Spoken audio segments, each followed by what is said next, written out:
en el fiscal lo que hay que hacer es asegurar la sostenibilidad de las finanzas públicas. Y esto es una cosa que ya viene, o sea, que ya está acordado. En marzo de este año, en una cumbre, en una de las muchas cumbres, se acordó el famoso Pacto Fiscal Europeo, que no es otra cosa que eso. Y ahí se ha definido un techo para el déficit público estructural, que no es lo mismo como el déficit público en su totalidad. También actualmente en el déficit público español hay algunos componentes cíclicos, claro. Si hay recesión, hay menos recaudación tributaria. Y si hay recesión, hay más gasto público por subsidios de desempleo, para poner un ejemplo. Entonces, ya simplemente por la razón coyuntural, aumenta el déficit. Pero ese aumento del déficit es absolutamente irrelevante, no causa ningún problema, porque se desaparece automáticamente en cuanto la economía vuelva a recuperar la senda del crecimiento. Los que tenéis preguntas, por favor, van a pasar para que recogéis papeles. Perdona, para que si no, no hay preguntas luego buenas. Perdona. Es el componente estructural, ese gasto que siempre está ahí y que no desaparece aunque la coyuntura vale mal. Y entonces estamos en el tipo de gasto de personal, de prestaciones sociales, etc. Y para esto, el Pacto Fiscal Europeo ya está ahí y ha establecido el 0,5% del PIB, que es lo que hay que mantener. Incluso que se ponga en la Constitución, en la ley nacional, una cosa que ustedes ya han hecho aquí en España, en Alemania también se han hecho, en otros países se discute. Eso es un frente. En el frente financiero, para hacerlo de forma rápida, hay que asegurarse de que vuelvan los bancos a poder cumplir su función, que es la de otorgar créditos, o sea, la de financiar, digamos, la actividad económica de un país.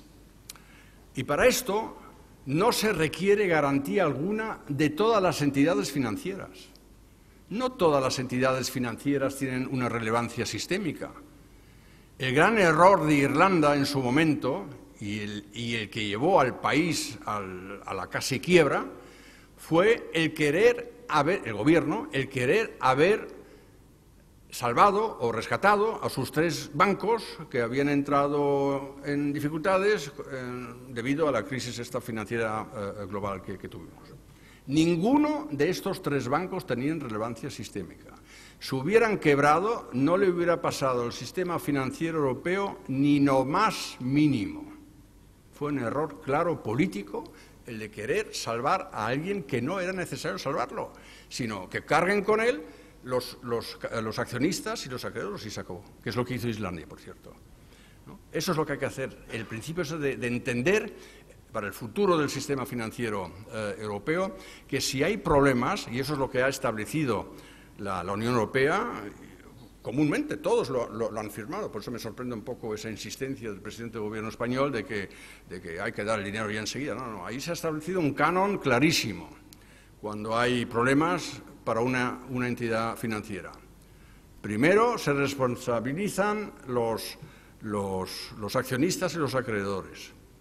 Si esto no es suficiente, se responsabiliza el gobierno del país donde está esta entidad financiera, es decir, ustedes, el contribuyente de ese país. Y si eso tampoco fuera necesario, es cuando entra en función un mecanismo de ayuda europea. Eso es el canon, eso es derecho vigente en la Unión Europea, pero se les ha olvidado a algunos y quieren empezar por atrás. Eso en cuanto al sector financiero. Y en cuanto al tercer sector, al macroeconómico, son las reformas estructurales de las que todos hablamos tanto. Eso también está ya englobado en otro gran acuerdo que se ha adoptado ya incluso en marzo de 2011, el Pacto por el Euro Plus. Si ustedes consultan este acuerdo, ahí encuentran todo lo que hablamos siempre de reformas estructurales, que en un país son distintas, que en otros depende del diagnóstico y de la situación de la que partimos, pero son reformas que realmente flexibilicen las economías, que abran el campo para la actividad empresarial, para que haya ajustes posibles también en el mercado laboral, Y lo que hay que entender con estas reformas estructurales es que muchas de ellas no le cuestan al Estado nada. No le cuesta al Estado nada desmantelar una burocracia sobredimensionada. No le cuesta absolutamente nada. No le cuesta nada liberalizar profesiones de estas liberales que hay, ¿no? Lo puede hacer simplemente cambiando la regulación. Como tampoco cuesta nada, en el caso español, unificar el sistema regulatorio de las actividades económicas para que en Galicia valga lo mismo que en Murcia, ¿no? Para que sean en todos los sitios lo mismo, como es en mi país es todo lo mismo. Uno pide una licencia en un sitio y con eso hace todo en cualquier parte del país. No le cuesta nada, otras sí cuestan, pero eso no cuesta nada. Y aquí España creo que ha dado un paso importante con la reforma laboral.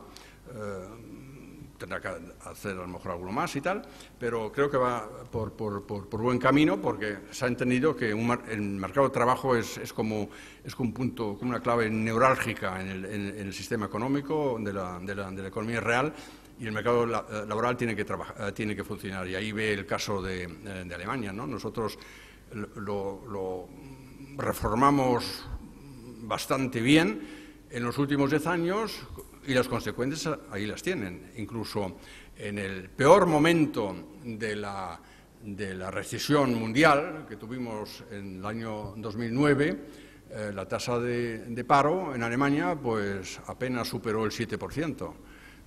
Y ahora estamos otra vez pues entre el 5,5 y el 6%. Es decir, que se le ha dado tanta flexibilidad también a las empresas para ajustar plantillas y al mismo tiempo encontrar fórmulas para que los trabajadores de estas empresas no se queden en la calle, sino puedan seguir en la empresa, pero de otra forma y tal, que eso funciona perfectamente. Y se ha hecho con el apoyo de los sindicatos, que ahí sí que nos diferenciamos fundamentalmente de ustedes. Aquí los sindicatos se divierten cada X tiempo y hacen huelgas generales y las pagan ustedes, los contribuyentes. Eso es una cosa que no he entendido nunca, ¿no? Que a los sindicatos les subsidie, les subvenciona el Estado, no hay eso, ¿no? Y a los patronales lo mismo, ¿no? Que se financien con las cuotas de sus miembros, que lo hace cualquier club de tenis, hace eso, ¿no? Cualquier club de fútbol. Pues lo mismo pasa con un grupo de interés que es un sindicato, por muy importante que sea, y que es una patronal, por muy importante que sea, que se financien con sus cuotas. Y en Alemania es así. En Alemania incluso cuando hay una huelga, tenemos pocas, pero cuando hay una huelga no se trabaja y entonces el sueldo lo tiene que pagar el sindicato de turno, no la empresa. Y cuando termine la huelga, nada de eso, que ahora las empresas tienen que pagar el sueldo, nada de eso, usted, sindicato. Y por eso las malas lenguas en Alemania dicen que de vez en cuando las empresas generan algo así, a ver si hacemos una pequeña huelga, simplemente para vaciar un poco las arcas de los sindicatos. Porque están muy llenas, claro, de tantas contribuciones y que reciben de sus afiliados y solo de sus afiliados, no a través de los presupuestos generales, que más vale que tengan un poco menos para que no puedan organizar el día menos pensado. Es decir, aquí flexibilidad del mercado laboral muy importante, y una cosa ya para terminar que también quisiera decir, un sistema de formación profesional para jóvenes. Lo que tenemos en Alemania, el famoso sistema dual de formación, es decir, buena parte de los jóvenes que salen de los colegios no tienen o bien talento o bien interés para ir a las universidades y estudiar ahí. Sin embargo, en algunas sociedades se ha pensado de que el ser humano empieza si va a la universidad y consigue ahí un título universitario, más luego 5 másters más, ¿no? Y sufren, yo lo he visto estudiantes en mis aulas, cuando me he puesto a hacer matemáticas, es que los pobres es que sufrían, ¿no? Yo les he dicho, ¿qué hacéis aquí, hombre? ¿Qué hacéis aquí? Lo que tiene que haber, aparte de las universidades y escuelas de ingeniería, todo eso es importante que duda cabe, pero lo que también tiene que haber es una forma de hacer, de crear cualificación profesional fuera de las universidades, en las empresas. En Alemania, para eso, tenemos definidos por el Estado, el legislador ha definido 94 oficios, desde el mecánico del taller hasta el peluquero y pasando por el carnicero, en fin, todo el tipo de oficios. Usted se da un paseo aquí por las calles, todo lo que ve ahí son oficios de este tipo, donde los jóvenes, los que no van a la universidad, van a empresas que tienen ahí sus puestos de trabajo para este tipo de cosas, aprenden ahí, aprenden a hacer un coche, o arreglar un motor, o arreglar una nevera, o cortar el pelo, o peinarle a alguien, en fin, ese tipo de cosas, durante 2 o 3 años, o sea, son currículum, 2 o 3 años, y una vez a la semana van a unas escuelas especializadas donde aprenden así un poco teoría, en fin, relacionada con la profesión. De ahí sale la mayor parte de la mano de obra cualificada en Alemania, tanto para el sector industrial como para la administración pública. Y cualquier producto alemán que ustedes compren en el Corte Inglés o en donde sea, sepan que lo que han fabricado esto no son licenciados de nada de la universidad alemana ni de otra, sino son estos jóvenes que han aprendido esto. Ahora estamos viviendo en Alemania una situación extraña y que a mí me preocupa por ustedes, no por nosotros, por ustedes. Que jóvenes, de los que estoy hablando ahora, de los que salen del colegio, que van a hacer el bachiller o solo revalida, algo así, vienen a Alemania, se apuntan a estos cursos de formación profesional, se les mete 6 semanas en unos cursillos para que aprendan alemán, y lo aprenden rapidísimamente, o sea, también desmontonan otra leyenda, ¿no?, de esa de que el alemán es muy difícil. Yo siempre he dicho en alemán, todos los niños lo hablan, o sea, no puede ser tan difícil, ¿no?, pero aquí se les ha metido en la cabeza de que no hablan alemán, ¿no? Mi mujer, que es española, como tú sabes, habla alemán perfectamente. Lo que pasa, como pasa con todo, hay que estudiarlo, así de fácil. Y entonces ahí pues meten a estos jóvenes que vienen de España, Alemania, los meten en esos cursos. ¿Y por qué les digo que eso me preocupa? Porque entonces estamos creando en Alemania, a su costa, porque ustedes han puesto el dinero vía impuestos para que estos jóvenes hagan su bachillerato, no lo hemos tenido que poner nosotros los recibimos, ahora los hacemos buenos profesionales y luego los ponemos a funcionar en la economía alemana. Como pasa también con los flujos migratorios que tenemos ahora de España, de ingenieros, arquitectos, ahora estoy hablando de los universitarios, que van a Alemania. A nosotros nos viene de miedo, porque tenemos escaseces, sobre todo con ingenieros, porque las universidades nuestras no producen suficientes como los que necesitamos, y ahora los importamos de España. Es decir, ustedes sufren una fuga de cerebros y nosotros tenemos una ganancia de cerebros por la que no hemos pagado absolutamente nada. Ustedes han puesto el dinero ahí. Pero ya con independencia de esto, de quién se beneficia y quién no, es que el capital humano, y eso viene bien avalado por la teoría económica de crecimiento, el capital humano, es decir, esto, las habilidades, la capacidad mental, ese tipo de cosas, es la base del crecimiento económico de un país. Es de ahí donde salen capacidades innovadoras, de ahí salen, no de decretos, no de ministerios de industria, no, de ahí salen. Esta gente se necesita, toda empresa necesita a esta gente.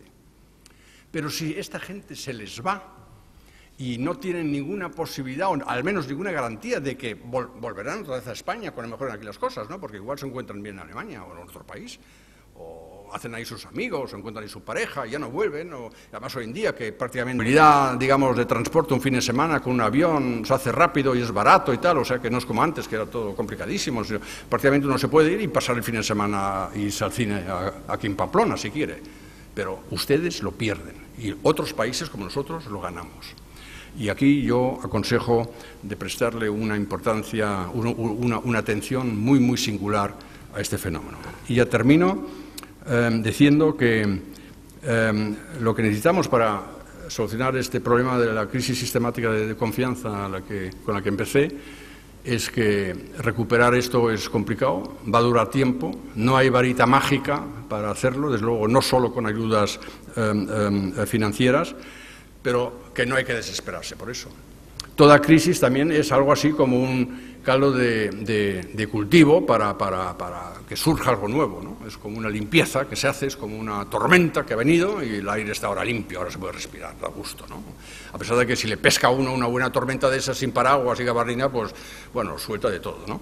Pero después de la tormenta uno ve que esto va a mejorar. Y lo mismo pasa con una crisis. Y ahí tenemos la experiencia de Irlanda e Islandia, que aunque sean países más pequeños y las circunstancias eran distintas, pero demuestran que han podido salir de la crisis. O el país Finlandia, que mencioné antes en otro contexto, no sé si lo saben, pero hace unos 15 años estaba prácticamente en suspensión de pagos.